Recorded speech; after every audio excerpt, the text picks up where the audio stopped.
Welcome to Arcade Couch, the best place to chill with your friends and get your gaming goodness every Saturday at 6 a.m. Australian Eastern Time. I'm Dylan Blight. Joining me this week on the couch, Ashley Hobley. Hi. Ciaran Marchant. Hi. Nicholas Pryor. For the first time. Yeah, I've finally been allowed to sit on the couch. I've been sitting in the corner on the floor over there this whole time, but now we did I've been upgraded. like one of those protective things over your section. You're not ready to sit on it. Like we were, we kept you your section. When you're on the floor, we gave you one of those nice racing mat things that you could like drive your car around on the track. It was really nice, wasn't it? It was. It was It was the same actually one kind of everybody fun. had with like the little houses and the like a red helicopter or something. Yeah. And the roundabouts. Bunch of roundabouts. I had one of those. They were fun, so, you know. Very fun. Yeah. That's why They we were very put it fun. down. We're good guys. Not enough kids get that, judging by how bad drivers there are today.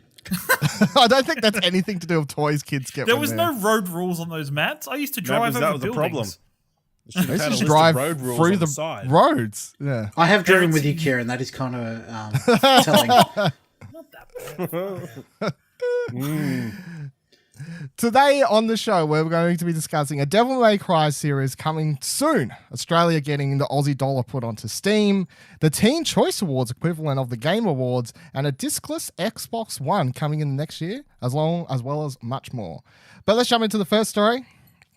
A bit of TV crossover video game news, which we talked about last week, movie-wise. I've got all these TV shows and movies coming in, video game. I'm stealing all of Ash's news stories for what do you want to watch? The show's going to be As soon as we started this show and I started bringing on the video game, TV and move stuff, he's like, fuck. Well, what do you want to watch does need a couch. A good TV set and movie needs a good couch, and this is what we've got here. That's what we got here. Cinema So, choices we need. AUD Shankar, the executive producer behind the Castlevania series, which is on Netflix. The second series came out early in this year to critical acclaim, I believe. I haven't got a chance to watch it myself yet, but it is on the list because I quite enjoyed the first season. But he has picked up the rights for a Devil May Cry series, which will apparently be part of the bootleg multiverse, which includes so far just the Castlevania series. So the story came from IGN, who broke the news. And it says, while Shankar didn't give us any specifics in terms of what this all means for the series' overall story, he did inform us that, quote, he acquired these, Devil May Cry, rights myself so that the jambronis in Hollywood don't fuck this one up too, which I thought was a good quote when you're picking up TV or movie licenses when it comes to video games. And also, if you head on over to his Twitter, which is at Adani Shankar Brand, I believe he had a really cool picture of like a cosplay of Dante. Is it Dante? Yeah, it's Dante. Dante. Right? Yeah. See, I'm a Devil May Cry noob, so here we go. I pass over the questions then to those who actually care and or have played the Devil May Cry games. Is this good news, Nick? You looking forward to this? I'll watch it. I didn't mind I can't remember. My brother had them on PS2. I can't remember what ones they were. I think they were 1 and 3, and I vaguely didn't mind the story, like him being a demon hunter and his brother being a demon and shit like that. But I have faith that Ari Shankar can do it justice, especially whenever his name comes up, my mind just immediately goes to that Dark Power Rangers thing he did on YouTube years ago. Yeah, like 4 or 5 years ago. Or yeah, something it was like quite that, a while maybe? ago now. Yeah, but yeah, I'll probably watch it. Yep. Ciaran, what do you reckon? I'm excited. There was already a Devil May Cry anime that came out. It was around about 2009, 2010 maybe. That was enjoyable and was really good. I do suggest, like, honestly, if people want to get into Devil May Cry, definitely go check out the reboot that happened. Even though it's a lot of people dislike it, it was really good. DMC, it was really good and really fun. And the anime should be really like I like how it fits in with Castlevania in the same world. In many ways, they kind of have a very similar aesthetic. Dante's a great character. The character of the Virgil and Nero will transfer over really well. Should be really fun, and I'm really looking forward to the soundtrack for the whole series, because Devil May Cry has this very heavy rock, heavy metal kind of soundtrack throughout all the games. So I hope they introduce that and use that as a running theme throughout the musical choices in the series. So I'm pretty excited. Is it going to be an anime or a live action or what? Or has it not been said anime? yet? It'll be anime if it's in the same universe as Castlevania. It would be weird, wouldn't it? To have... I don't. necessarily. It didn't say any specific clarification, but I think the assumption is it's animated as well because it's going to be part of the Castlevania thing. So, Ash, have you watched season 2 of the No, Castlevania I haven't thing? touched Castlevania at all. So You haven't touched it at all? Well, this is why we're talking about here and not on what do you want to watch the number one Netflix show in Australia. Yeah. Take that. Any reason you haven't watched Castlevania, even the first season? Because that was a hot ticket when it dropped yeah, I last don't year. know. Everyone I was talking about it. just missed it. I guess. Yeah. So it's on the list. I guess season 2 it got released. Yeah, I feel like a couple of weeks ago it dropped. Yeah, it wasn't positive. wasn't long ago, I feel. Yeah, and everyone really enjoyed it. I have no attachment to the Devil May Cry universe because I haven't played any of the games, but I did really enjoy the first season of Castlevania, and I'm going to get to cut the second season soon. So even though I have no attachment to the Devil May Cry stuff, just if it's the same person doing it, I'm like, sure, why not? Give it to me. Maybe, if anything, the show could get me more interested in the game series potentially, which is like a possibility for a lot of people, I suppose. Well, if you like Bayonetta, you'll kind of like this. It's very similar. I guess so, yeah. I think the thing with Bayonetta was, though, that I was there day one, the game dropped, I brought it, released. I've been with that franchise since Dot, whereas Devil May Cry was a franchise I don't even recall. Like 3 was the one coming out by the time I was even hearing about it. That's why you should play DMC. Play DMC. It's like, is that even on modern consoles? But then yeah, you've you got can 5 get it on coming Xbox out. and PlayStation. Yeah, 4. but why would I go play DMC if 5's the one's coming out? I don't. That's the confusing marketing. You it's one of should those get things it. I where- think it is a part of Xbox Game Pass at the minute. If you want It to go, probably is. But this is my problem with Devil May Cry 5, right? Which Xbox is pumping, even though it's not exclusive, but they've got this like marketing thing for it. I suppose it's coming out. God of War, for instance, dropped the number. And we're seeing a lot of games coming back and they're dropping the numbers. Devil May Cry is coming out. They've got 5 as part of it. I'm going to be interested because they tried the whole drop the number thing. They did DMC. Didn't go too well. They tried to reinvent the franchise. They cut the hair, apparently. DMC was like a spiritual reboot or whatever, whereas Devil May Cry 5 is carrying on the story from the previous games. So what happened to 4? Devil May Cry 4 came out. Oh, I thought it went 1, 2, 3, the reboot, then 5. Nah, there was 1, 2, 3, and then 4 reboot, and then number 5.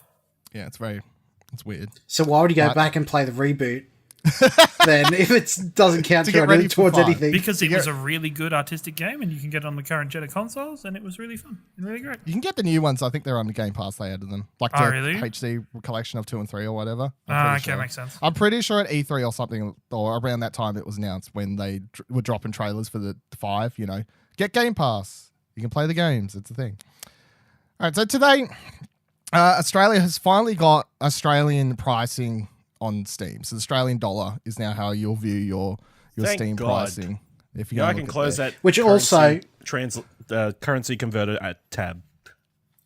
Yeah. Also, kind of a sidebar, Humble Store is gone over to Australian currency too for Australian As it users. as well. I missed that. Was that today as well? So, There was a couple of days ago I noticed it. So yeah, well, there was no big Steam kerfuffle copy. about that. I think they did it just to be in line with Steam, I guess. It makes sense, I guess. So they switched over the currency today and everything broke, of course, because that's how it makes sense. So what the developers apparently needed to do, and this is how it works behind Steam back-end doors, was developers need to manually assign the price of their games per country on the back end of Steam. So when they added the Australian dollar, everyone needed to go back through their game and assign a price in a Australian dollar for it. But a lot of people didn't do that. A lot of really big developers, even like a lot of Microsoft published games and all sorts of big games like Warhammer Vermintide 2 was just disappeared off, which was interesting. Alex Walker from Kotaku put up this list. He was updating it throughout the day as he found more games that had just disappeared off the thing. So you would see the games listed on Steam. They're there. Their price, nothing. It doesn't exist. Doesn't mean it's free. It's not like $0.00. It's just missing. You don't have the option to buy it. It's like when you go to the PlayStation store, it says "Tell me more." Yeah, basically that. Did you check out the Steam library today, Nick? Get a look-see at the. I didn't, but I saw the article. I read it. But also, more alarming thing is, I saw a lot of developers are bumping up the prices. Like Assassin's Creed went when it transferred, it transferred to like 59 or something, or 69, but throughout the day it'd gone up to $89. Yeah, so I remember that everyone was when the thing over to Australian dollar happened, a lot of people were being like, "Oh fuck yeah!" There's a lot of really like Australian dollar. There's still cheap games like Assassin's Creed and stuff. And at some point, people have realized, "Oh fuck, no, the pricing isn't right yet. That's not what it should be." And a lot of these games have been updated. Of course, if you were on the ball, you could have bought a pretty cheap copy of Assassin's Creed and a bunch of other games. But once the developers or publishers, Ubisoft, whoever, realized what was going on, they were like, "Oh fuck, get in there." So it's been a bit of a hot mess today for something you would think people, because it's about making you money, there's a lot of sales potentially missed. Obviously, the longer you don't have money attached to you, especially with Vermintide being on a midweek sale. Yeah. Really big sale for Vermintide at the moment. And would you like to buy it? And me and Nick played it. Really great game. Probably corner one of the cucking. Best co-op. Yeah, corner cucked. Probably one of the best co-op game that's been released this year, as far as I'm concerned. Like multiplayer co-op game, and it's on sale. I'd love to suggest buying it, but you can't. I think it's been fixed by now, but you definitely, well, you'd hope so, but it definitely was not working smart. Even games like Ori and the Blind Forest, gone. And that's the thing. If it was a bunch of indie games, you would have been like, okay, it's 4 people. They didn't get the memo about having to update the prices. But no, you got all these big games like Ori and the Blind Forest and whatever else that are just disappearing off it. I'm just like flick through a list. Hellblade, so in a Sacrifice, because obviously that's transferred over technically a Microsoft, well, not really Microsoft game now, I suppose. A bunch of ones. It's a bit of a shit fight. Age of Empires 2 HD. So right now, you can technically find them on the Steam store, but you can't buy them. Yeah, that's what we said. Yeah. Okay. Sounds like you need new headphones, Ashley. The biggest problem has been that this isn't coming around because of Steam being like, oh, yeah, that's cool. Let's give Australia their currency, blah, blah, blah. No, this is coming around because Australia has been the biggest nuisance for Steam in general, with all the refund debacles and the consumer policy, and just Australia not working, Steam and Australia just not coexisting well at all. Because Australia has laws to protect its consumers. Exactly, compared to other markets which don't have the same laws. So Steam isn't probably putting in the same amount of care and level of attention into doing this. It's not fair to blame Steam for this. It's kind of on the developers. It's on the devs, but I think Steam how could have hard done would it more. be to just put a converter in and let whatever the price Well, they is did. They in gave America the developers be a matrix to say, hey, this is what you should set it to be like. But on the back end, there would have systems in place to have regional pricing. So when they added the new Australian region, they obviously didn't set pricing for it. So granted, Steam cops a lot of hate and it's deserved, but I don't think it's really fair to aim it at Steam in this particular instance. I'm not aiming it. It's just for Steam. I think if it wasn't Australia and it was like a place that hadn't had all this history of just annoying crap between the country and the thing, Steam would probably do a whole bunch more to make this transition easier. I feel like it's kind of felt like Steam's one day said, fuck it, let's just do it, give them what they want, screw it, just get it done. If that's the case, they're kind of fucking themselves because they're missing out on sales. Yeah, exactly. That's my biggest thing is, the devs haven't updated, but Steam, why didn't you just send out an email? Hey, we're swapping the Australian store over to the Australian dollar. If you want to change your prices, let us know, or we're just going to convert it. Unless there's kind of deals with the publishers so they can't set the pricing for them. Fair. Well, as long as it maintains the same price, I don't think, as long as it works out to be the same American. Well, I flicked through the store today and I just want to say that it feels really fucking weird to see a lot of the A's everywhere. As you're just scrolling down and you see the A for Australian dollars next to everevering now. It's weird. It just feels so weird after I'm just years and years used and to years. years of just being like, okay, that says it's like $3 for a loot box. That really means it's like $7. Yeah. Okay. It's like, this game's $29.99, nearly $50, I think. I'm interested. I think my biggest interest with this story will be when it comes to the up and coming sale, like the winter sale. will Australian sale prices be comparable to the American sale prices? I think it'll still be the same percentages, but naturally with the Australian tax it'll be higher. Yeah, I think with this too, it's also more glaring how fucked over we're getting, because when you look at it and go, oh yeah, Assassin's Creed 59 whatever US, you go, oh yeah, that's not too bad, and you kind of do the rough math in your head, but when it's there right in front of you, you realise just how much more it is. Yeah. When it was US dollars and you were guesstimating instead of actually it was the illusion. You kind of buying more. I feel you'd probably just be like, there was a decent amount of. I roughly worked it out. I hit buy. 10 minutes later, I'd look at my bank account and go, "Oh fuck, that was so much more than I'd worked it out to be." Like, I do that all the time. $19.99. Next second is like a $40 transaction. Something dollar transaction. I'm like, where did I spend $44.94? Oh, Steam Power. Oh, yeah, that's right. Yeah, that $20 game. That's right. Yeah, forgot about that. So I think it's good because obviously it just helps people know how much they're paying straight up, and it's better. It's always good to just be paying in your own currency, I guess. Overall, it's just because you also, when you go on XE or these other different currency converters, it doesn't take into account the fees your bank charges to convert it or anything like that. So you never really get a true figure until it's actually done. Yeah, and it just felt very weird when, you go on your Nintendo store, you go on your Xbox, your PlayStation, wherever else. You know what you're paying straight up because it's just an Australian dollar. Whereas Steam was the only place where, the only of a couple of places, you're saying Humble Bundle, Switch, whatever else. GOG will probably switch at some point. GOG's been Australian for ages. Has it? Yeah. I thought it was America as well. There you go. And also they give you kind of like a refund based on the Australia tax too. So it's good to see most places. Just makes it easier as a consumer, I guess, to see what you're actually spending your money on. But it was interesting how fucked it was. I was laughing when I was reading it this morning. I think we can all just be grateful that they did it today and not like when a major release or a Steam sale was on. Not on Black Friday. Not on Black Friday where they're like embracing sales. Fucking pushing it close though, weren't they? So hopefully they fix everything before then. Yeah. Find out. So believe it or not, everyone, Kingdom Hearts 3 has actually gone gold. No, words fucking that hell. you may have thought you would never hear in your lifetime. So the game is finally coming out, and to celebrate, they put out a trailer that has been playing in US. Is it though? What? Yes, it's gone gold, Ash. You fucking. I don't know. They could negative just change Nancy. their minds. They can turn it back to silver. Take off that tinfoil hat. Take it off. He's like, it's gone gold, but is it actually coming out? Yeah. We finished the game. We're just not going to release it ever.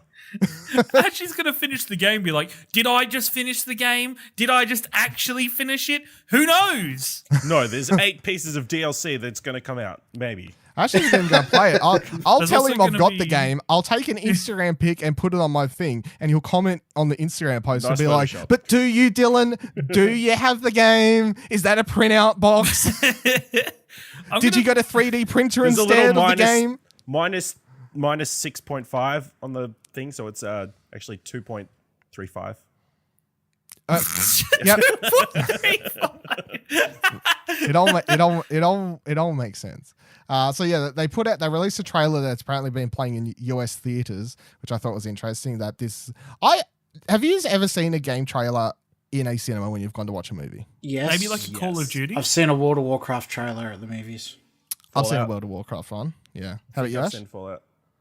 Fallout? Yeah. I think I've only ever. I think it was like the live action one. All right. I've seen World of Warcraft, and I saw something else, but I can't remember what it is. But it was like 3-4 years ago. Creed. No, I don't think it was Assassin's Creed. I think it was like something really big, like World of Warcraft again, though. But barely any here. But I do hear that American cinemas play way more video game trailers more often, which I find to be a weird concept. That in amongst my movie trailers, I'd be getting a higher mix of game trailers as well, especially game trailers that are specifically made to market towards the general like cinema going audience over people that play video games, I guess. Haven't you seen those cinema ads at the start that tell you how much cinema ads cost? How many people they influence? Yeah, all of them. All of them.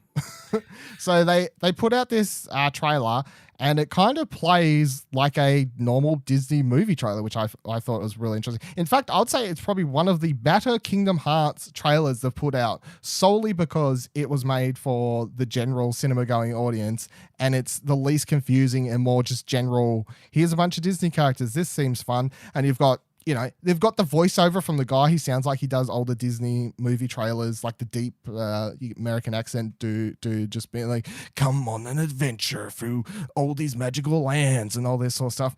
So I thought it was a really, really good trailer. The only part, and most of it's just Disney characters, and it looks great. And I also really, really love how I'm watching the trailer and they're showing all the different worlds, and it's because it's majority just the Disney stuff and not the like Kingdom Hearts, Heartless, Organization 13, you know, all that stuff where people get really fucking confused. Because it's basically just the Disney movies. You're watching it, and I can't get over how much the game just looks like it's a Disney movie. You know, like it's, and I've seen some pictures going up this week on Twitter of people comparing trailers from like 2015 to this latest trailer. And yeah, they've been working on it for ages, but graphically, this game has come so far since they even first revealed it. It is absolutely crazy because the comparisons make the original trailers look like garbage, to be honest. I remember watching those original trailers being like, wow, Kingdom Hearts 3 looks so beautiful. This is amazing, you know? And it actually just looks now to me like it could be pulled from any of the movies, apart from the Jack Sparrow one, because obviously that's a live action thing. Yeah. But all the animated stuff, it looks like it could just fit into those movies. And some of it looks better than the original movies. Is the one that stands out the most to me is the Tangled world. Like the Tangled world looks like it's just been Tangled. Pulled. Yeah. Just like it's Tangled. It's just been pulled out. You just say, go for your life. It's like, The only thing, I don't know, just from watching it just before, I feel like some of the voices are off. Whose? In particular? Just in general. I didn't think that was like Zachary Levi doing Flynn's voice or Johnny Depp doing... I don't think that's Johnny Depp. Yeah. I would be highly surprised if it is. I'd be very surprised. I haven't double-checked that, but... I know. Also, you've got to think with how long this has been in development. When did they record it? What was it probably could be all over off. the place. And I guess the funny thing is going to be these poor people that buy this game based on this movie trailer, and then they're just going to get like hit by a train of confusion with all the rest of the Kingdom Hearts. What are you talking about? It's going to be a totally cohesive story that everybody understands. My counter argument to that is when I played the first one, I brought it because solely, it's Square Enix stuff. I like those. I like Final Fantasy 7. I like Final Fantasy 9. Didn't really understand those stories either, to be honest. You just play them and they're like heavily political overtones and whatever else. And as a kid, I didn't understand any of that, the overtones of those games. But then I saw Disney characters. Fuck yes, I want this game. I play it. I play through those first two games as especially the first one as a kid. And I wouldn't have fully understood half the shit that was happening in that game to do with the organization, reading these books, Xenoheart, copied, Souls, Heartless, blah, blah, blah. But you're still just like, yeah, whatever. You get to a world, it's like Maleficent, she's a bad guy, cool. She's trying to fight someone. All right, cool. This guy's, it's very, you can boil it down to bad guy, good guy, and kind of follow it through to the end and just be like, oh, Disney characters, yay, let's have a great time. And sure, and then when the heavy Organization 13 or whatever stuff pops up, you're like, well, they're bad guys, so I can understand that much, but then kind of get lost in the weeds a bit after that. So I hope it's that easy. I don't know how much it complicates it with it being number 3. We'll see. We will see. One of the other parts that I don't know, I don't know if I've never just picked this up from any of the other trailers, but it specifically says in this trailer the epic conclusion. I've always been like, I'm like, because I think I've seen it talked about this being the last one, and I'm like, is it? Yeah, I'm always like, is it? The last? We know better from Fast and the Furious. Because because they're going to do this, and then 6 months' time they're going to be like, by the way, we just released this mobile game. It's canon. It's canon. Well, for look, you. here's the thing that I'll let them get away with. This is Sora's last game. Yeah, that makes sense. I think it would be nice for them to wrap up what they've done in this trilogy, and then to start something new, and maybe do something easier. It's like an easier, less convoluted story to go with it. They won't do that because it's Square Enix, but Well, it's like, what I can see happening is possibly Tetsuya Nomura being like, I'm done with this franchise. You know, it's his baby, but he might be like, I'm kind of done with it at this stage. But it doesn't really matter because it's going to release and it's going to sell really well. It's not going to sell as well as Spider-Man, but I would put money on this game selling quite well because it is something that a lot of people, especially my age, like everyone I went to school with loved Kingdom Hearts that played games. Like everyone loved Kingdom Hearts in my grade. And we would all constantly talk about it. A lot of us would constantly just have the fucking theme song from the first game on our phones as ringtones, all sorts of things, nerdy shit like that. So a lot of people my age who maybe don't even play video games too much, they're gonna pick this up, you know? Like if they've got a PlayStation 4 and all they've brought throughout the years is, you know, they grab Spider-Man, they grab, you know, 1 or 2 games a year kind of thing, they're buying this. yeah.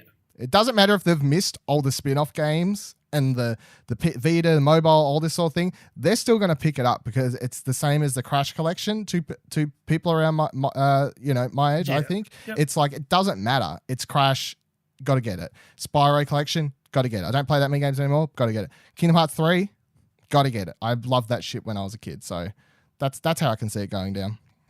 The other interesting thing from because the tweet was put out from the Kingdom Hearts trailer, and it says at the end Nomura, so it's like Tetsuya apparently tweeting it.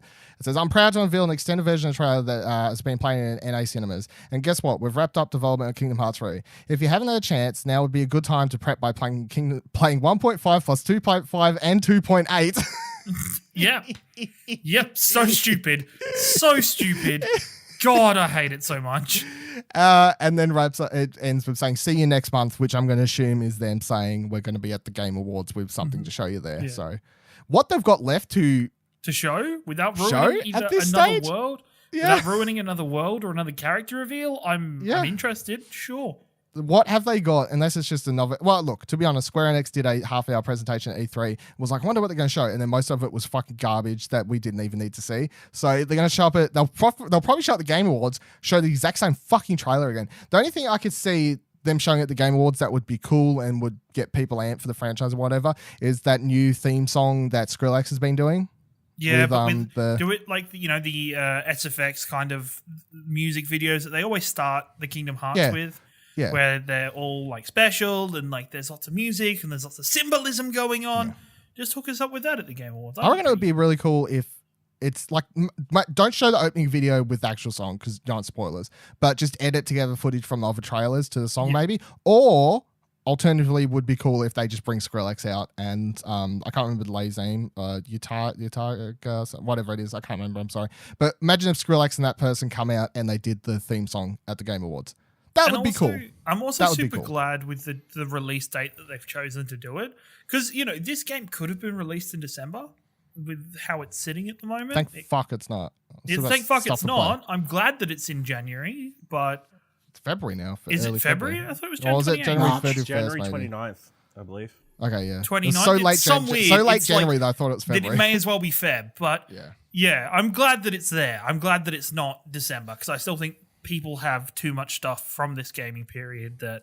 Well, I brought the collections going, I'm going to play those games that I never got a chance to, like the PSP Birth by Sleep and stuff. Started it, then other stuff started coming out. There was a very small gap in what I was playing, and I was like, I've got time. Brought it, played it for 8 hours or something, and then something came out, and then something, and I haven't got back to it, so it's unfortunate. Maybe. It's going to be super amusing. Keep an eye on twitch.tv/Explosion Network, like January 15th, where for some reason I go, oh, holy fuck, I need to finish Kingdom Hearts 2.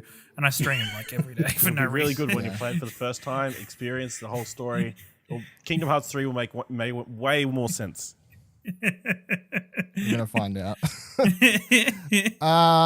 Okay, so last week we did our predictions, winners and losers for the Game Awards that are the Game Awards, Jeff Keighley's Game Awards.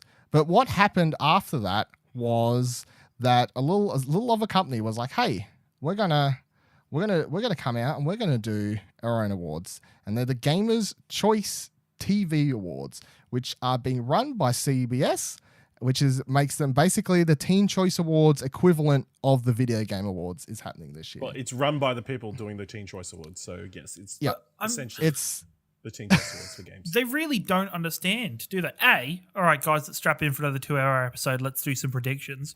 I'm not doing predictions. Let's categories. It'll be fine. But, I don't... The sort of the biggest draw of the Game Awards is the releases, like the trailers and everything, the video packages, and Hideo Kojima mind-fucking you.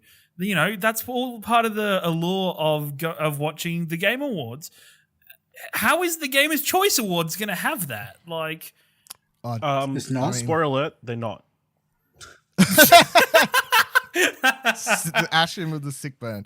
I will read you the nominees that we're going through. We can run through them quickly because there are some interesting ones. We'll stop on the ones that stand out as really quite interesting that I'll point out because without spoiling anything, there are some here that I'm like, you kind of added this last minute. So you've got favorite male streamer, and there's how many? So there's 1, 2, 3, 4, 5, 6, 7, 8. There's 9 female and male nominees per category. Because then you've got favorite female gamer/streamer as well. And I'm not going to read them all, but Ninja is nominated, so yes, he'll win the male one, and I don't know who'll win the female one. How come they listed all the females' names but not the men's names?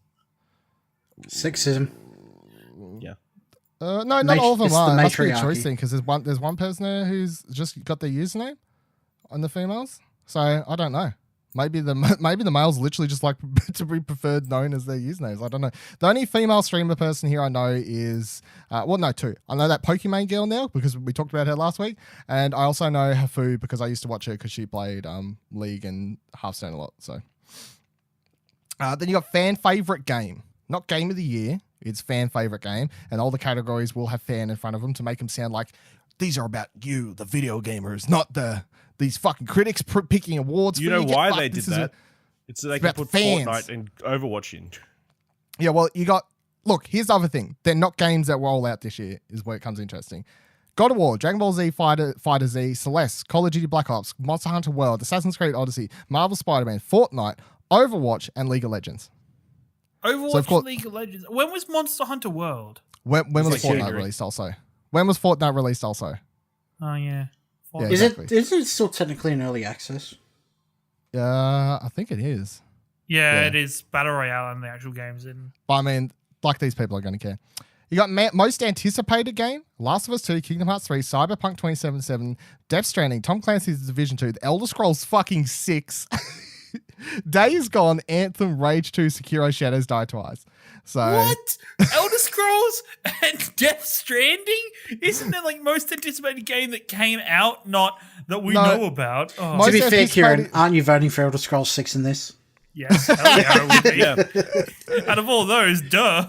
Also, it should be noted to you can't even look at the nominees on this website without signing up for an account. I was just trying to look myself, and I'm like, this website looks janky ads, and it looks like they're trying to rip off the Fortnite. Also, aesthetic. shout out, when you log in, it gives you a picture. The background logo at the top picture is a dude in a chair with headphones on, arms up in the air, screaming like he's won. But also shout out to the cracked walls in his house, because old gamers live in terrible houses. And then the 2 to 3 bags of rubbish piling up in the background, because that's the thing.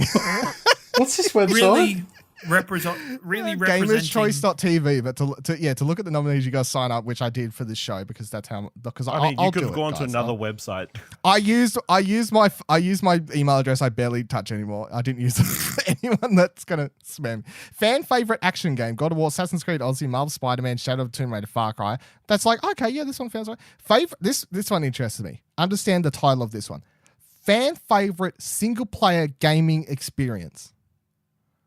Not fan favorite single player game, fan favorite single player gaming experience.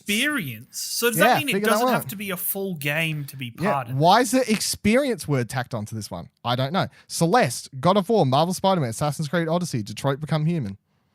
There you go. Is that all? There's nothing there that... Oh my God, okay. That's it. That's all you got. That's all you got for single players. There's not many single player games. Use it as like a technicality to scrape in like a demo for a VR game or something? Or... Fan favorite multiplayer game. Notice the word experience is no longer here. It's only for the single player thing, apparently. For whatever reason. It doesn't make sense, but it's a thing. There's a list of ones here. They're fine or whatever. Shooters, they all make sense. Overwatch is on there. Quake Champions. Yeah, okay. Fan favorite battle royale game is its own category. Right, battle royale does get its own category. I did not Kieran's know favorite. there was this many. Kieran's favorite category. Here, Kieran, in case you didn't know how many battle royale games there are. Oh, let's Fortnite, go. That has to be Fortnite, heaps. PUBG, Call of Duty Black Ops 4, Blackout, Realm Royale, Ring of Elysium. Elysium. Thank you. The Darwin Project and H1Z1. I know all of them. They're but not. They don't have the also- diving one. What? They also don't have Rascal Heights, the battle royale game that was out for like a month, and then They don't have the died. one made by the Stalker devs or whatever. Wolves one. Oh yeah, there's that one too. Yeah, there's one where you're all scuba divers underwater. I feel like I need to play that one, if anything. It looks pretty fun actually. And the Is it on sharks and Steam stuff. or something? Or Yeah, it's what? on Steam. Is it free or? Oh, I don't think it's free. I think it's Is like it free? $15. Dylan's just like, get me on it. I would have tried it if it was fucking free or cheap. Scuba diving battle royale, you've sold me. That's a stream or a let's play or some shit. Fan favorite fighting game, they're all fine. Fan favorite indie game, interesting list. Celeste, Subnautica, Dead Cells, Into the Breach, Iconoclast, I have no idea what that is. Donut County and Moonlighter. Fan favorite family friendly multiplayer game. Holy fuck, that's a mouthful. That's a mouthful. Isn't it? And once again, I'd like to read the list and point out something. Mario Tennis Aces, Super Mario Party, Overcooked 2, Starlink Battle for Atlas, Scribblenauts Showdown, Lego The Incredibles, Just Dance 18. Overcooked 2 is not family friendly. It'll make you kill your family. And Mario Tennis, from what I've heard, is actually quite hard in multiplayer and single player even was making people rage. So I don't understand how that's family friendly either. So Fan it's favorite called Last Tide Aquatic Royale. Well, how much is it? It is $35.95. Oh, $39.95. Okay. Oh, God. Someone emailed the devs. Somebody emailed the devs. Fan favorite role playing game. These ones all, actually make sense. Apart from Path of Exile's on here. And I'm like, no. Wait, that's been out for years. That's been out for like 20 years, but Fan favorite MMO RPG. I feel like you get away with including old ones on here because it's like whatever. Fan favorite VR game. There's a game on here I've never heard of. 2 games on here I've never heard of, which I'm going to assume aren't on PSVR, and that's why I haven't heard of. I don't know. But Beat Saber Moss, Pixel Ripped 1989. I don't know.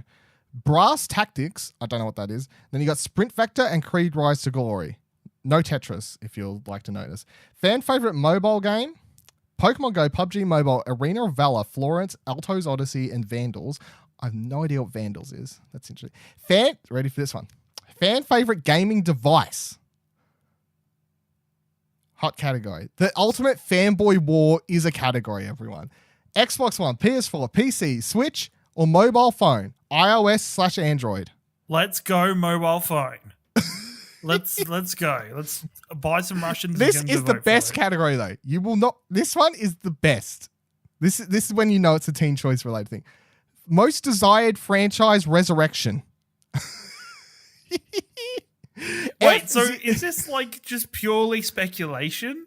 It's just what you vote for, what franchise you want resurrected the most. Who put together this list of particular games for people to pick from?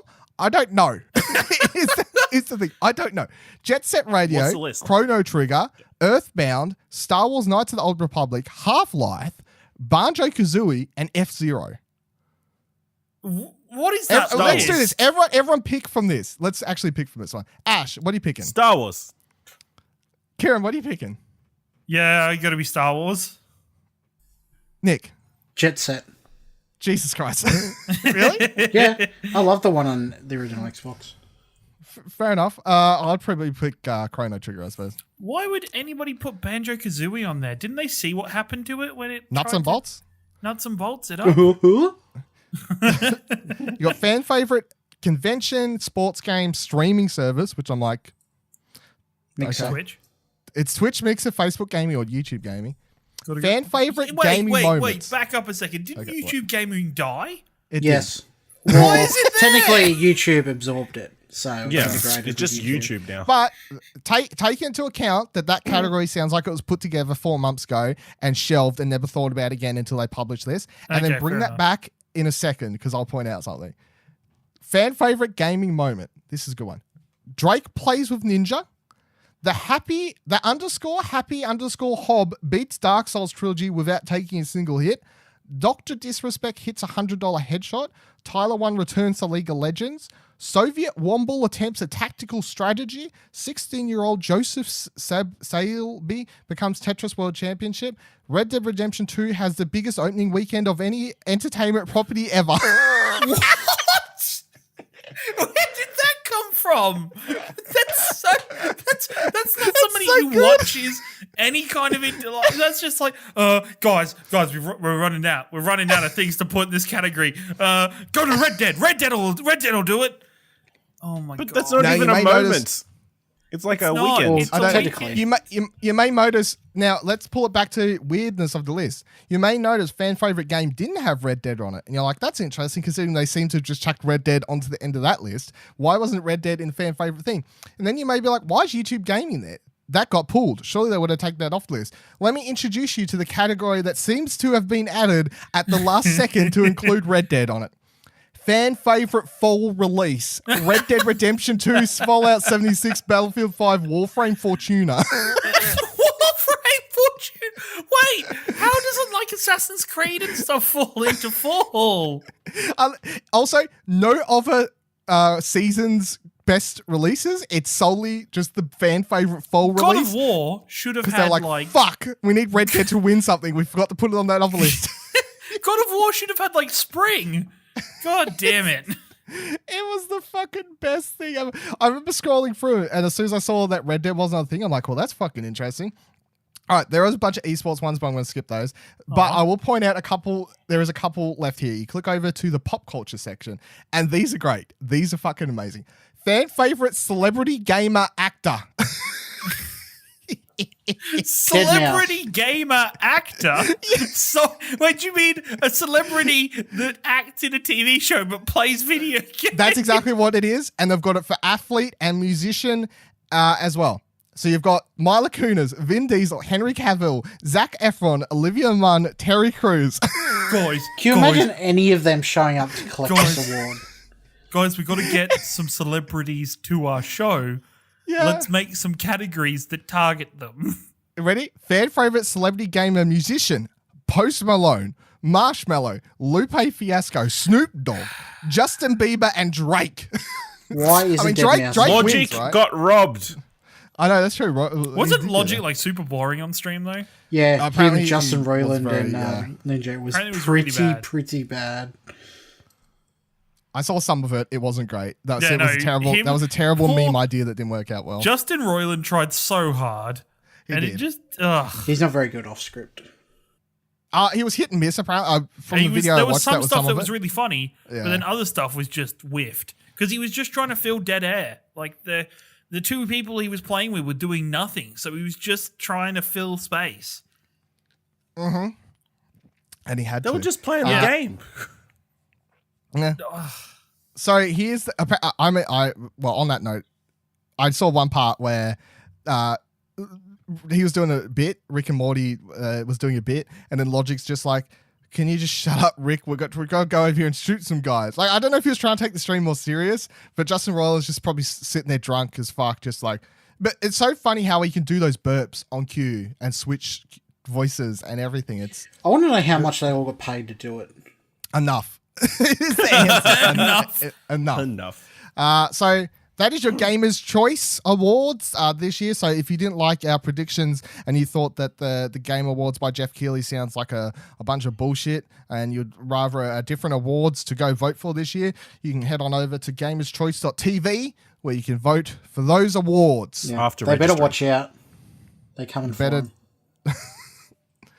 Look out, Jeff Keighley.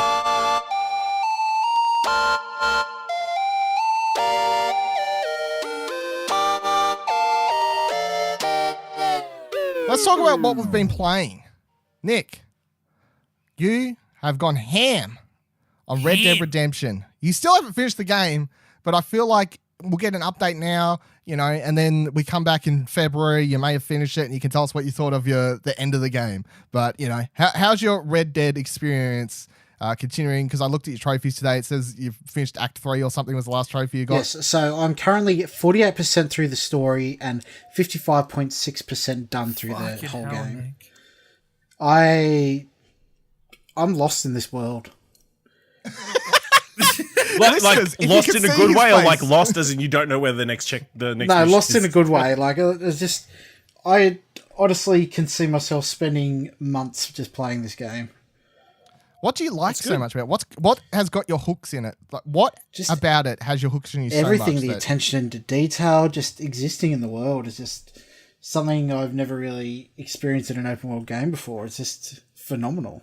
I understand why what are Nick you likes doing? it. Like, it's got that monotonousness to it that, like, Nick loves. Like, you know, everything we give Nick crap for loving Escape from Tarkov, it has, like, that kind of attention to detail. Probably not as much as Tarkov, but, like, you know, I understood that when the one night I was playing it and I sat there playing poker for an hour and a half. Yeah. And I'm like, I'm playing poker in this game when I can go and shoot people and rob stuff and ride horses.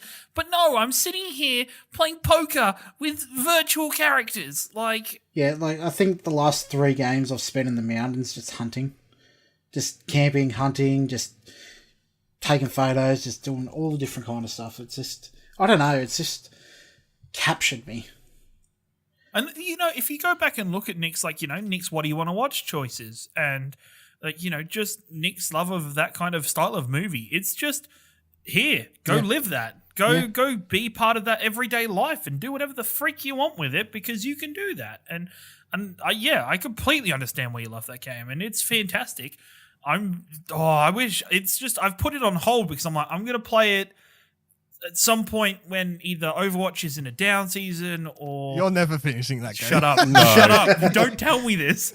When I'm like, maybe when I'm older and I'm not good enough to play Overwatch anymore. I'm just So, like, too slow. in 6 months. Maybe Oh, not Competitively. It is true. 25 is just a downslope after 25. Dude, I have to check. Ash, how are you progressing since we're doing a little bit of a Red Dead update? I think I'm like halfway through Act 2. No, Act 3, I guess. Really? You're Where's your hot on camp? at Nick's heels. Yeah. Where So is I'm your at the camp by the second water? camp. What? By the water? Yeah. Yeah, you're in Act 3. Yeah, so. I want to put it out there. Dylan, you may know me. I said I had no interest in this game. And because I have no interest, when I was listening to the Kind of Funny Games cast and they were doing a spoiler section and they said skip ahead, I obviously didn't skip ahead and I listened to their spoiler section. I've got to be honest. Some of the stuff that they do in the game, it hasn't made me run out and want to grab it, obviously. But at the same time, I was like, that's fucking interesting. I like, without spoilers, obviously, for you that are still playing it. As someone who had zero interest, and when they were explaining some story stuff that happens in the game, without knowing any of the characters or anything, like, it was such just an interesting thing without any knowledge of the game. I'm like, that's a really bold move to go with this sort of game, I believe. So I'm going to be really interesting to see, to hear Nick and Ash's thoughts, because Ciaran's never got finished it by the time they've wrapped up the game, because it's interesting from what I can gather. Really, really interesting. I've kind of dividing people. I've kind of accidentally spoiled it for myself, like reading the a few proper ending, things or like a big thing that happens. I don't think I've seen the ending, but I know a major thing that happens. Okay. Yeah. But like I obviously don't know how it's going to get there. Like, I've seen snippets of like just one line or like a YouTube fucking like a thumbnail. Yeah. So I kind of know what's coming, but I don't know how it's going to get there or what's the actual granular details of the plot's going to be. But I'm still excited to get through it. Like, it hasn't ruined my experience of the game. Like, but you're not rushing to finish it though. No, I'm not. From the sound of it. I've seen a lot of people say make a save point halfway through the game so you can go back because they're the good times.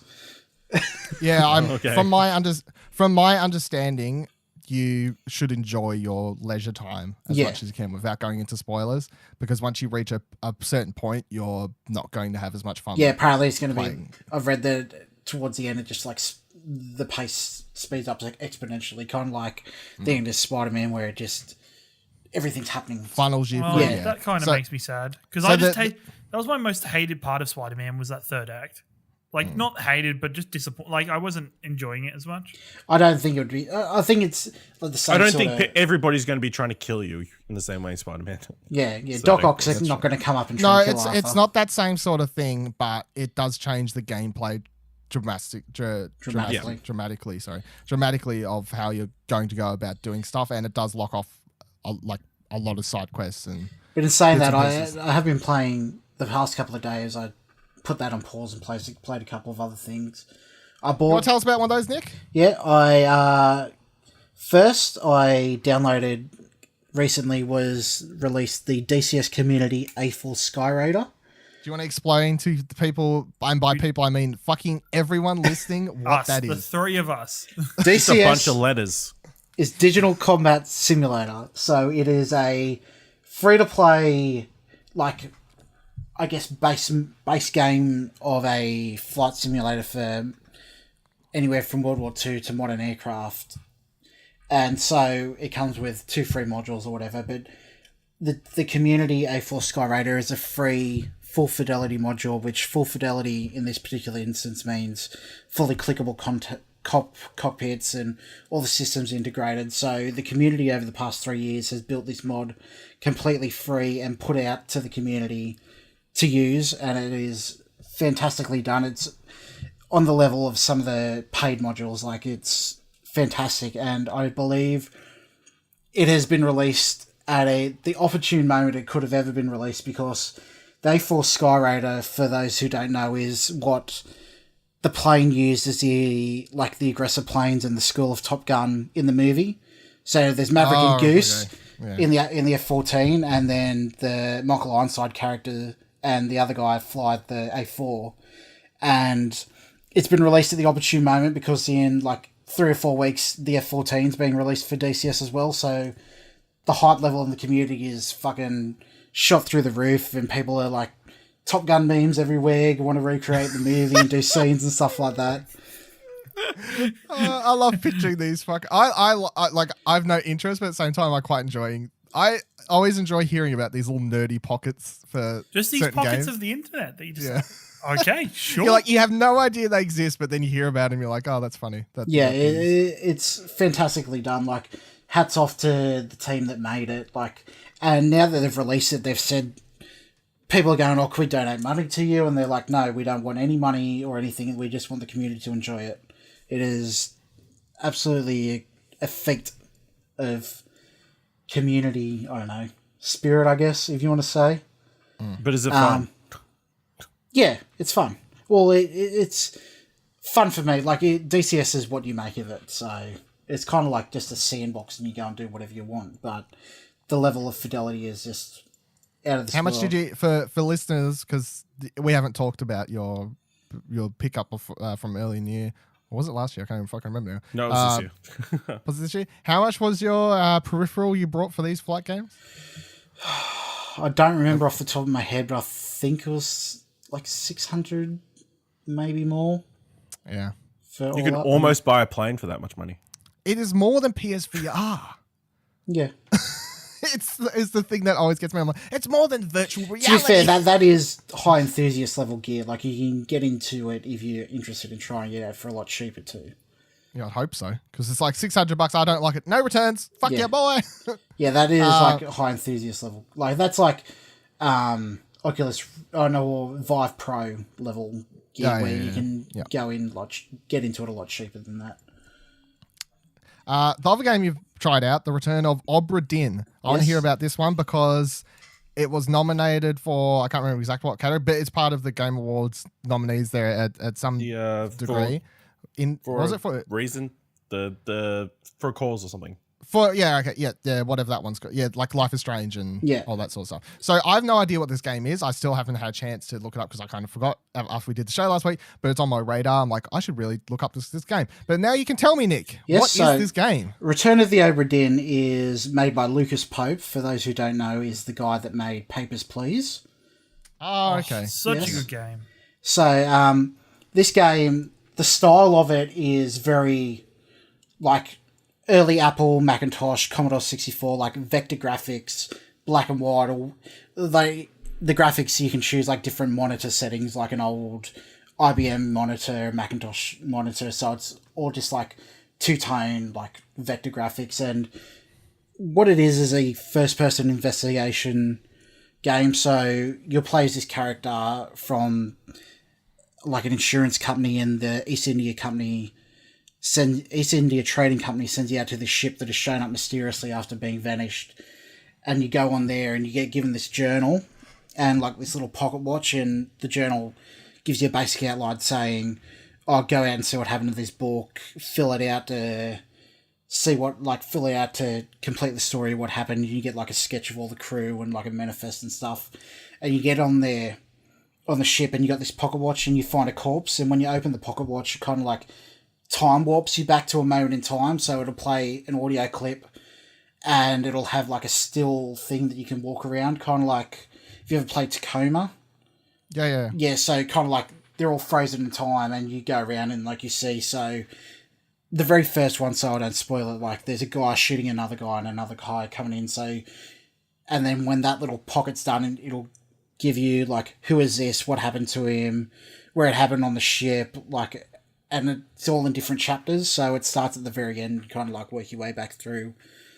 And so it's like an investigation. You have to deduce who they are based on like little details you pick up, like who they're talking to, who they hang out with, their accents and nationality, all that kind of stuff. So yeah, and you have to use your mind and really pay attention of what's happening.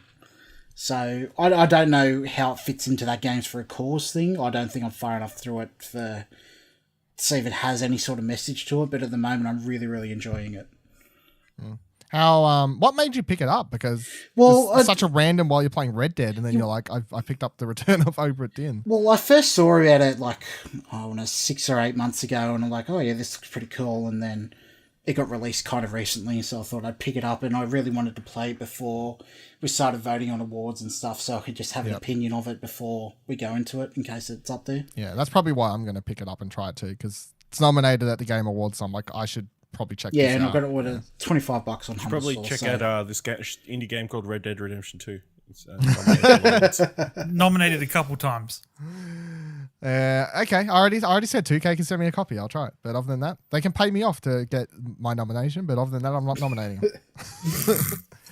No, it sounds really intriguing. It sounds different. So yeah, it's probably gonna try it. Something I haven't experienced before. That's good. How long did you put into it? I think so far I want to say, I think my Steam clock says about 5 hours or stuff, but I was kind of doing it between watching football as well, so having it on in the background.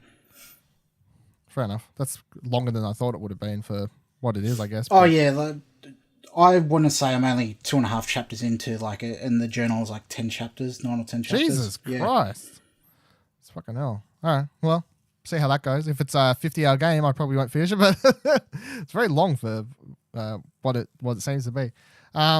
So this week, Stormboy, the game came out, which I played through on Switch, got sent a code from the developers for, which I was really, really excited for. I was excited for when it was announced. I was excited when I got to try it out at PAX because it's based on a book for which I was forced to watch the movie in school, and I remember really enjoying it, and I watched it again after that. After I finished high school, I rented it once and watched it. I was like, I really enjoyed it more than that out of school, and I feel like I'm being forced to watch this, what seemed like a telly movie to me in school. And I discovered at PAX, while we talked about it on the first episode of this show, when we went through it, that apparently not everyone was forced to watch this movie, because I just assumed it was part of school curriculum or something. Heard of it before.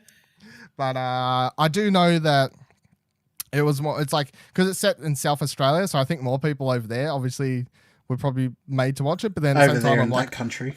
I think Drew said over in that part of the country we don't talk about. But why I was made to watch it during, I don't know. South of Australia, I guess, is the the point. But I was a little bit disappointed with it, unfortunately. I gave it a 5.5. Ooh. Anything under a 7 is garbage. Well, not on the Explosion Network system, guys. Yeah, we use the full scoring. Don't say it sarcastically. It's true. Yeah, it is. It is. 5.5 is, it's like it's okay. It's got problems, but whatever. So it's $6.99 on the Switch where I played it, and it's like $8 on the PlayStation where you can also get it. And I assume the Xbox price is going to be the same. And it's available on Steam. I haven't checked the price in there, but it is like $4 or $4.50 or something like that. $4.49 on iOS, or Android, which is where I'd suggest to play it, because it is a half an hour to hour, depending on how much you want to fuck around with it, experience.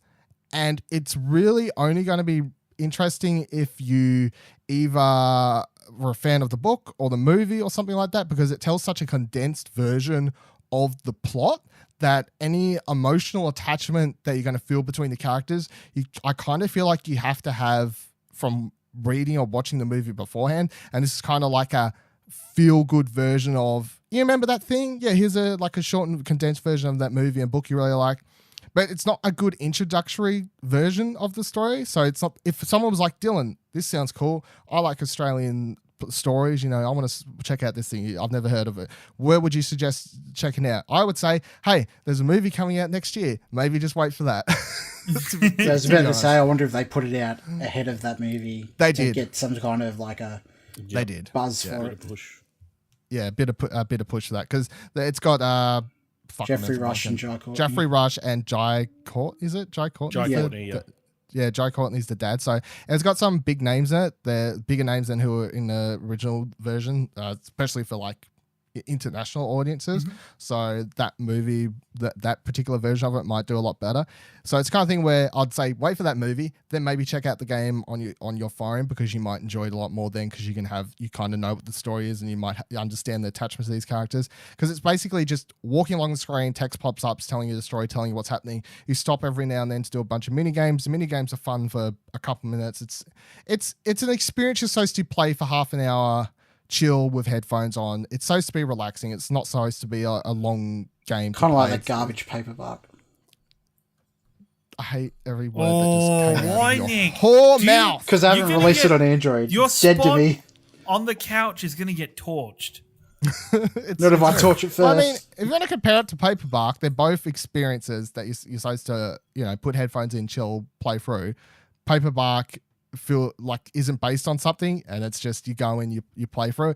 This I feel is reliant too heavy on. With that said, I'll say I read a review. I can't remember the guy's name. I read a review. Player2, someone over at player2.net. Shout out to them, of course. Did a review today, and I read their review, and they gave it an A. And this person enjoyed what I could understand, enjoyed it so much because they're from South Australia. So a lot of their thoughts about it were saying it reminded them a lot of their childhood and all these other sorts of things. And as far as I'm concerned, that is a legitimate reason, because I believe in reviews that are based on your feelings more than just your critical, the graphics and the mechanics, blah, blah, blah, blah. So if this person felt it was an A because it made them feel that way because of their experiences, it's an A for them. That's fine. So that was a really interesting review. I think Drew and Bryce from House of Mario said a similar thing on their PAX episode when they enjoyed it a lot more, because they're from there as well. So my attachment to it is the movie only. These people might have big attachment to it because it is based where they live. They've been to the beach where it's set. I can't remember the exact name of the beach. I don't have it open in front of me. It's like the Murray River or something that goes out to the Murray River. Yeah, but I have no idea. And they also grew up raising pelicans. Yeah. That's what they do in South Australia. It's Drew's whole income comes from pelican raising.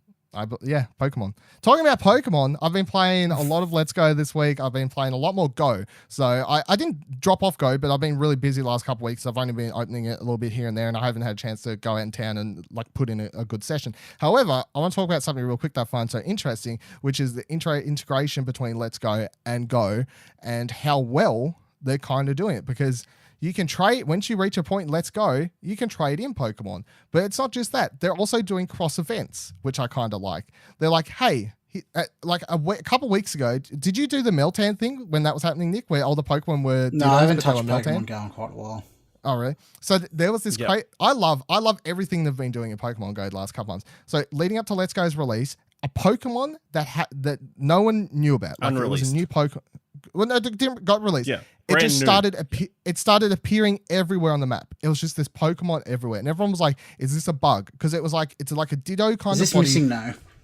It's like a missing. It had a body type thing, and it had like a screw for a head type thing. So everyone was like, "Is this a bug? What's going on? Why is this Pokemon?" Everyone on Twitter, a bunch of people I follow who played the game were like, "What the fuck?" Screenshots. I opened up the game after seeing this on Twitter. I'm like, "Oh, my Pokemon are this fucking weird Pokemon. What is going on?" There's no announcement. What is the game broken? Every time you clicked on one though, it would change to a Ditto. And everyone of course kept trying to catch it, but it just was dittos, and it would constantly change the ditto. And then after an hour, it stopped. And this was a worldwide random event.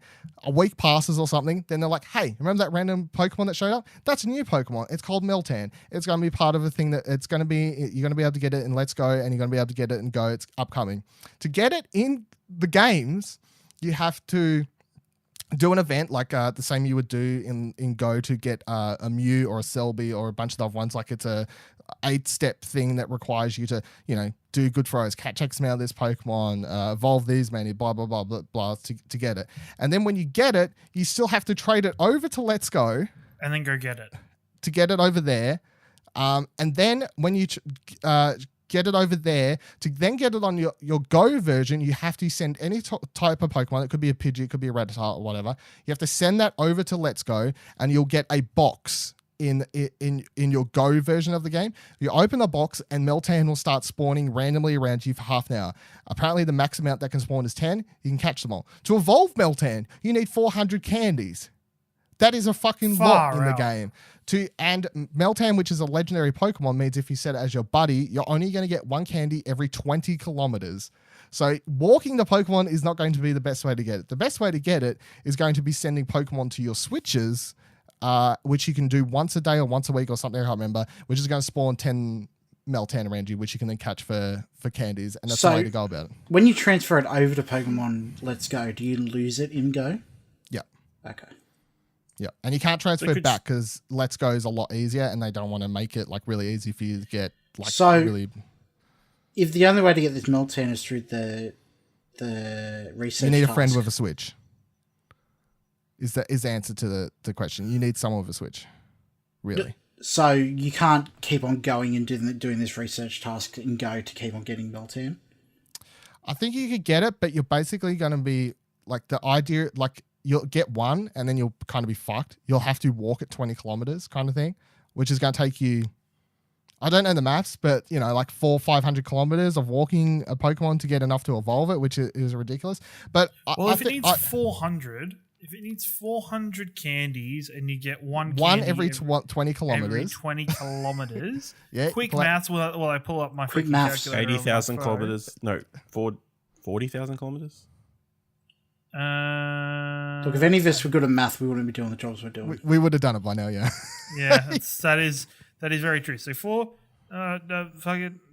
it says 20, but I don't believe it. No, 20 lots of 20? No, good job. You can't even use a calculator. No, fuck it. Can't use calculator, people. Well, I did 400 divided by 20, but it should be by point. No, don't even get times 20. Times 20. Times 20. Oh, Jesus times Christ. 20. Duh. Okay, that's 8,000 kilometers. Jesus Christ. So you can walk to Perth and back. Yeah, so that's what you got to do. But with the phone on the whole time. I'm enjoying this crossover between Go and their games, and I like that they're treating Go as big as it is, because it is the biggest Pokemon. They can say whatever they want, but Go's the reason that Pokemon like stuck around popularity. Like a lot of people dropped off with the last Generation 7 game, or Generation 6 even. Anything a lot of people after came Gold, back, really? Yeah, a lot of people came back through Go, and they're kind of respecting that by doing these events. And I haven't talked about Go on a show before, really, because obviously the only other gaming show we did was Play, and I didn't really talk about it on that because it's a PlayStation show. But I played Go for the first 6 to 7 or 8 months that it was out. And then there wasn't enough to keep me playing because this is before the raids, this is before the events, this is before the community events, blah, blah, blah, blah. And honestly, Go, you can say whatever you want if you don't play. They're killing it with that game as far as have they got could they be doing more? Could they be doing more events, whatever else? Sure, they could always be doing more, but that's the same sort of thing you could say a lot about MMO type games or anything like that. However, I would say there is enough with the monthly community stuff or the bi-weekly extra events, the raids they're bringing in. They're constantly always doing stuff in that game. It is crazy good at the moment, I feel. And it's free. And it's free. And you don't have to pay any money if you don't want to. Of course, I've probably spent $50 in it since I started playing it. That's over the period of... When did I start playing it again? When they announced Let's Go, so probably February or that's something? when I started playing it again. Yeah, so I picked it up then. I've probably spent $50 in that period, which I don't think's too bad for the amount of That's time not outrageous. I've got about it. And I've literally been like, you know what I'm going to do today, because I've got some spare time and I spend so much time, obviously sitting at my desk doing editing and whatever the fuck else. There's been days where I'm like, I have nothing to do. So because I want to get outside and get some fresh air, I've gone out and just spent the day walking around playing that game. And it's really good for that. It's a good excuse to just be like, I'm going to walk around and play this game, and I'm going to stop and do raids and catch some Pokemon and do other things. Like when I went out for my first community day playing that game, it was amazing. Like how many people there was out and all sorts of things. So I'm just happy that they're doing these crossover events. I hope they continue to do them. Let's Go is really, really fun. It's really accessible. We talked about last week. And I just like that they're doing these things between the two games. Good thing Go come out after you change your appearance, otherwise you would have got arrested. Yeah, that's true. All the kids walking out, maybe. Ciaran, talking about returning to games after a long time. I know, right? This week you randomly at 11 o'clock were like, you know what? I'm going to start streaming. And I was I was in bed getting ready to fall asleep. My phone buzzes, Explosion Network Live. I'm like, oh God, who sat on their keyboard? And I click on it. I click on it for a couple seconds and I see you playing Destiny. I'm like, oh, I'm too tired. I turned it off and I went to sleep. But yeah, you jumped back into Destiny 2 on PC this week? Because I really did enjoy Destiny 1. I enjoyed Destiny 2 when I originally played it on Xbox. But they're just, as with, I need to stop doing it with these types of games. You get to the cap, you get to the end game content when the game first releases, and there's just not enough of it. There's just not enough content, and you burn out playing. You burn out playing it. So I hadn't really thought about Destiny. I wasn't interested to start again. And then during BlizzCon this year, for the 8 days of BlizzCon, they said, "Hey, you can just download Destiny 2 for free. You can just have the game." And so I was like, oh, cool. And a couple of my friends that I play Overwatch with already play it. So I was like, cool, I can jump in and hang out with them if we're doing something other than playing Overwatch, So then we started playing it because I had a really rough tournament game of Overwatch. So I was like, I need to blow up some steam or just relax and play a game. Destiny 2. And it is such a better game now. It is so so I did the level 1 to 20 in the first day of playing it. So I got back to, I pretty much did all my content again. And then Black Friday sales. So I just bought Forsaken, the expansion, for like $40. So I'm going through all the DLCs that they've released before going into Forsaken. It's a game. It's a proper game now. It only took 2 years and a few expansion packs. Exactly. You gonna buy it again, Nick? No, fuck no. I'm done. Don't you already have it though? Well, I do. I have it on PC, but I'm not going to buy the expansions. But it's done the shooting mechanics were always good in Destiny. Playing on PC, it's much better shooting mechanics because it's on PC. Because the Master Race. Because Master Race.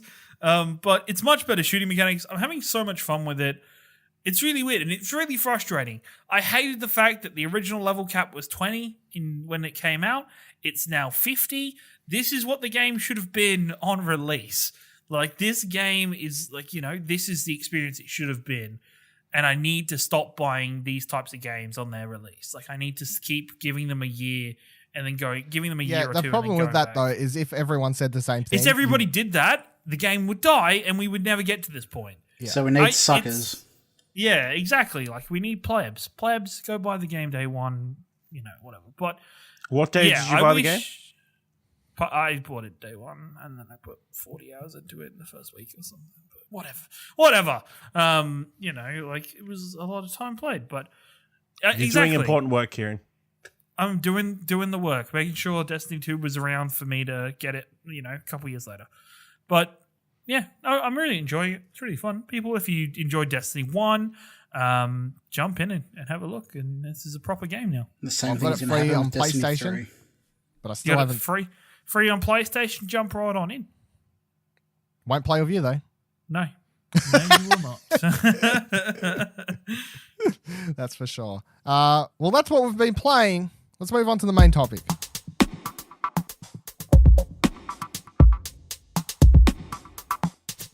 So Microsoft is apparently working on 2 new Xboxes for next year. One with a disc drive and one without. The consoles would likely release in what is the last year before the next generation, if we're going to believe a lot of the so the Xbox Ones. Yeah, Xbox Ones would release 2 consoles next year. This would, release in 2019, which is what we're assuming is the last year of this generation, with the rumored PS4s coming, PS5s coming in 2020. Xbox Scarlet, which is their apparent code name for their next generation consoles, apparently being rumored for 2020 as well.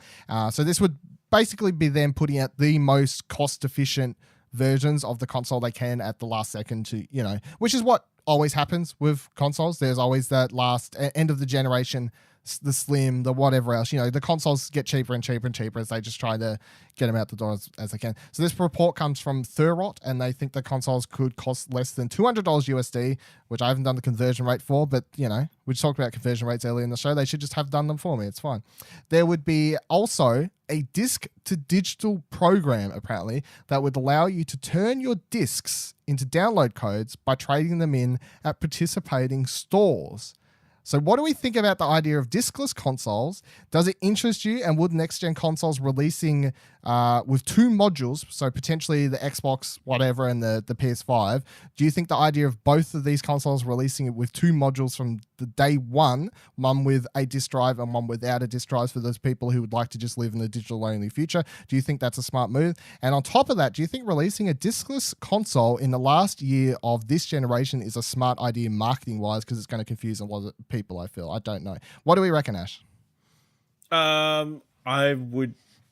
I'm going to keep a disc drive. I mean, financially, it makes the most sense, and internet-wise, it makes the most sense for here. Internet-wise, it makes the most sense. Ciaran, you're shaking your head because you just want to burn out. I get all my games digitally. This sounds amazing. I'm already a digital master person. Fuck your physical media with your discs. Jesus. That's fine. We only save like $50 each game. You save it. You know what? The thing for me is, imagine how much energy Ciaran saves by not having to get up and change the disc. Thank you. Thank you. So much energy. No, but the thing is, I'm just accustomed to buying them at the digital price. The digital price fucking sucks. But I think this is, with the question about is it smart to do this now, I think this is an onboarding process for people who want to down the line, who, for the next generation, when, Microsoft tries once again to go digital only or try and aim for that digital world, it's getting ready for that. And doing this trade-in deal is so good, and I hope it does. The one thing is, we live in Australia. Shit doesn't happen here sometimes, and it's only in major cities. Yeah. So it's like, I hope it happens. I think it's a really good idea. I really love digital gaming. I think it's a weird thing for console gamers. If you're a PC gamer, who the fuck buys PC games on disc? Other than if people you who buy PC games physical anyway, you get a Steam code. Yeah. Yeah, you don't get discs anymore, and PC gamers are just used to it. I think the longer, console gamers, it's gonna end up that way. It's gonna get there. We're gonna end up with no physical media. I don't think because it's not. Then EB Games and GameStop and JB Hi-Fi will be out of business, and we'll have to blame. We will. Too bad JB doesn't sell white goods and DVDs. Yeah, CDs. I think some of these places out of business. It happens, but it happens. It happens, but it's. But then why would they sell? This has always been the thing why they've always continued to use physical media. Why would they continue to sell the console if they can't sell the games afterwards? But it's up to these companies to start altering how they do business to make up for that, to change what they do. Because EB's already started to do that with moving into pop culture. Like most of them are mostly Zing shops these days anyway. Exactly. Like there is already, you can see that there's already a change in what's happening with the GameStops. And for me, if these places don't change and they die because of this, it's their own fault. Jesus Christ. Like, no, it's bad business. How long did it take you to download Red Dead Redemption 2, Nick? I bought it physical. You bought it physical? Yeah. All right. Mine was done for me when I got home because I pre-ordered it and it just downloaded overnight. Lucky for Australia's internet sucks and we can't handle it, but the majority of the world has internet that can handle it. Shepparton. Get good internet. NBN. Fuck yeah, let's fucking go. Like, what? NBN is still terrible, let's be honest. It is still terrible, but it's better than your shit. But, you know. I've got NBN as well. That's Australia, the problem. The thing is, right, Australia, the overall gaming market doesn't give a fuck. The overall gaming market's like, Australia, deal with it. Like, the rest of the world can handle it. The rest of the world is going that way. Australia, catch the fuck up. You know, it's... To be fair, it's not just Australia. Like, I see ancillary stories in America too. Like, if you're not on the coast in the major population centres, internet sucks. Yeah. Middle of the country. What about people in the UK? Rural areas. They've probably got shitty internet as well. What about people in Africa? I'm certain they've got shitty internet. But that's the thing, right? Then it doesn't, like, it's still... South America, they've probably got shitty internet. I'm not saying this happens next year. I'm saying this is gonna happen. Yeah, no like matter 10, what, 20 years from now. The Titanic is gonna hit the iceberg, and it's going down. Like, this is what's I don't know. happen People still listen to music on vinyl. It's not going away. Let's move on. Nick. Can't wait to get Red Dead on vinyl. Nick, what do you think about the idea of these consoles and stuff? Look, honestly, as an option, I think it's fantastic. Like, people are already moving to a subscription service as opposed to buying individual media anyway, like the Netflix, the iTunes, the Spotify, all that kind of stuff. Like, I think the discless drive is geared specifically for the people that want to buy that and just pay for a monthly subscription to Game Pass. And then you're off you go, you're all set.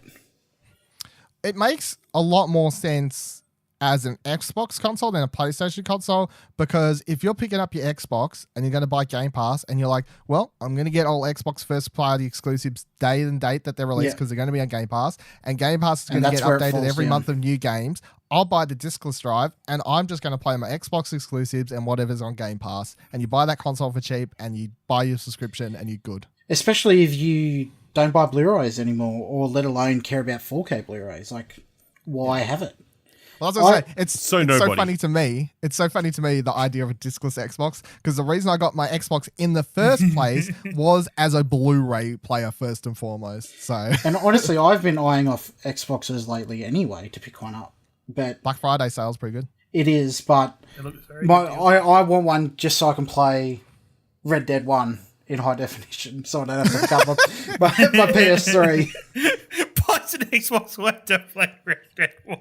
That is literally the only reason I've been buying. That's so amazing. I can give you one. Isn't Red Dead 2 card again? It is, but I want to go back. It is, and play but Red he wants Dead to go 1 back. well. Nostalgia. I can hook you up, Nick. But yeah, it depends if they introduce all those backwards compatibility games into the Game Pass as well. I would honestly pick one up. The discless one. Already some the backwards. Oh, I don't know much about it. I'm pretty sure. I'm not 100% certain, but I feel like I've seen that part of it in my. I mean, hold on. Okay. Someone take the wheel, because I'll check the Xbox Game Pass app, which I already have on my phone. Yeah, I honestly would go more digital personally. Like, the only reason I have gone back to physical is because of the stupid prices of digital. Like, now I can get games on Amazon day and date, $59. Like, why would I pay an extra $40 to get it digitally? Like, it's just not worth it financially. Until they start bringing down the price of digital to physical, I don't think the discless will be the way to go. I mean, it's not a surprise they're doing this. I feel like there were rumors going around that the next gen was going to be this way. Like, well, there was rumors in that case. There was going to be one without a disk drive and one with a disk drive. There was rumors of it going discless last generation too. So yep, it's all he's saying to all. And everybody said no, and they were right. The one case where the internet outrage was correct. Well, they got correct. It was correct then, but it's going to happen. I don't think it's going to happen soon. It's not happening right now. I'm not going to say it's not going to. It's happening, in the next couple of years, but we're getting there. Like, it's slowly moving. No, it's never going to happen. Like, can you? No, it's not. Like, because can you say Xbox is the one to go digital? Mm-hmm. They have just cannibalized so much of their player base. Like, How many people are just going to go? They're not going to go digital without an understanding of most of their player base can be able to support it. And that is not going to happen for a long time. I think it's going to happen sooner than you believe. No, until I'm thinking my time frame is the next 20 years. Games keep getting bigger and bigger, and the internet is just staying the same. They do, but that's not the game dev's fault. They're not going to look at Australia and go, well, they're fucked. They're not going to be like, even United States internet is not getting much better. Have you seen some of the speeds for the majority of United States? In LA, LA that isn't the majority. That's in San San Francisco, LA, New York. Anywhere, if you're not in a major population center, it is fucked. Yeah. Digital caps. They have caps. Like, we are unlimited. Like, we have better internet than some of the people in America. Even their speeds are better than ours in those places. It doesn't matter if you go through your speed in like 5 seconds downloading a game. Yeah, for instance, I saw Brian from PS4 Trophies tweet this past week that he was like, oh yeah, thanks for Bethesda for the 60 gigabyte, another fucking huge update for Fallout 76. My data's already been going to cap, so, shout out to whoever his internet provider is. He added them. He's like, thank Bethesda for the amount of money I'm going to give you because I'm going over this month again. So, he would have really good internet, but it is capped. No, that's fine. And I understand that. I'm not saying the world is ready for it, but it's happening. It's not going to happen as soon as you think. No. Next 20 years. No. Yep. Australia's more likely to become a republic than we switch to an all-digital future in the next 20 years. We only apologised to Indigenous people of this country 10 years ago. Let's calm your fucking farm, Ciaran. Because I don't think when it comes to Australia, it's going to be a worldwide thing. It's not going to be just Australia. I think the idea of this 2-console system going forward as a half step there is the way to go about it if you want to do it. Yeah, I agree this is a good move for the people that want to do it. If they want to do it, go. The people who just want to throw money at Xbox. Yeah. And not only that, Xbox will be saving money in the long run by not having to pay licensing fees to Sony for Blu-ray. And I think I think it'll show financial gains that from making this move that will alter the landscape of the market going forward. No, I don't agree. I think it's going to do well, but the disc drive is still going to sell exponentially more. Yes. Yeah. Yeah, the discless one would sell the least by 1/10 of the market, if that, or something. But I mean, if this turns out to be true, which it apparently comes from sources close to Microsoft, is what the story is coming from, and Variety wrote about it as well. So I took it as it must actually be some credence to the story, so I wouldn't have brought it up. But if it turns out to be true, we do get these two Xbox One, whatever, discless, the discless and the cheaper version next year. It will be interesting to see how that's reacted to by the general public. If there's this whole crowd over there thank you, this is great, now I can get, especially if it's an Xbox One X discless and it's $150 cheaper than normal, or $100 cheaper. I don't know how much, I honestly don't know how much difference optical drive makes. I know it doesn't make that much when you fucking build a PC, but as part of the console, I don't know, and I don't want to guess, I suppose. But if it's $100 less for an Xbox One X without a disc drive, that would be that's a pretty big fucking deal, So it'll be interesting to see. And I'll be keen to use my Xbox One Elite controller on something other than the PS4. Well, I mean, you can use it on the PC. Integrates it. Get that together. Do you guys think it's a wise move now, so late in this cycle? Why didn't they make this move when they brought out the One X? I think it's a good move now, so that if people want to start making their way across in preparation for Project Scarlet, do it now. Because the way Xbox is talking... Buy a console now and then buy another console in a couple of years. Yeah. No, but the thing is that the way that Microsoft are building these consoles and the way they're talking about it is you're still going to be able to play the games from the next project on this system. That you want to carry your games over and continue to have your games library. Microsoft is trying to build their console base in a way that you never lose your library of games ever again. I feel like the people that care the most about that is the people that want the best experience anyway, so they'll be buying the next console. I think the discless version would also be for people, because there's always those stragglers who are less fortunate or don't care about games as much, and they're quite happy to. There's people, people who only just finished up playing their PS3s or their 360s. People who aren't like heavy into games or whatever, they have it for something to do on the weekend or whatever. And when these consoles get down to such a really cheap price, they're like, yeah, $200, like $199. Yeah, all right, I'll upgrade my console now. Might as well. It's cheap enough. And then they go to EB and they want to buy a game and they're like, oh no, it's all discs. Well, I think it's going to be marketed and it's going to be plastered all over the box that it's going to have no disc. Look, the way they should do it to get people in who are uneducated, to give it like 3 months of Game Pass. Yeah, it would be an excellent idea. It's going to be a Game Pass box. That's what it is. Yeah, they should honestly call it that Game Pass box instead of the Game Pass box. Well, honestly, you would get no mixed messaging because you won't see Xbox One on the box and then see all these Xbox One games on the shelf. Yeah. It'll have a different name. Like it could be, Game Pass Edition wouldn't be a terrible name for it or something. But talking about Game Pass as well, Red Dead's not on there, but 360 games are part of Game Pass. There are. I don't care about Red Dead. There is a bunch, but Red Dead is not there. I thought Undead Nightmare was for some reason was part of it. No, well, I know they enhanced it. They did a big thing, enhanced for Xbox. No, now, if you had a disc, you put it in and then you get, but it's not enhance. Yeah, it's enhanced, but it's just not. You could get a copy of Red Dead for $5 though, and then just I picked up it my won't copy, have an optical drive. Yeah, I picked up my copy from EB Games for $8 last year when I got it. Nick's not talking about getting a freaking. I'm not paying $550 for Xbox One X just to play it. Well, they're $199 or something at the moment. They're not going to get much cheaper. No, I want the X. I don't want the S.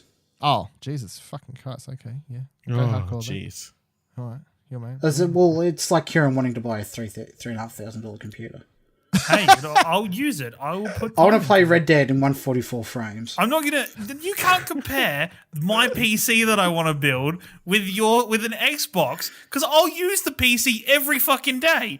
You'll turn the Xbox on maybe a couple times. Do you know how long I've been playing Red Dead and then never again.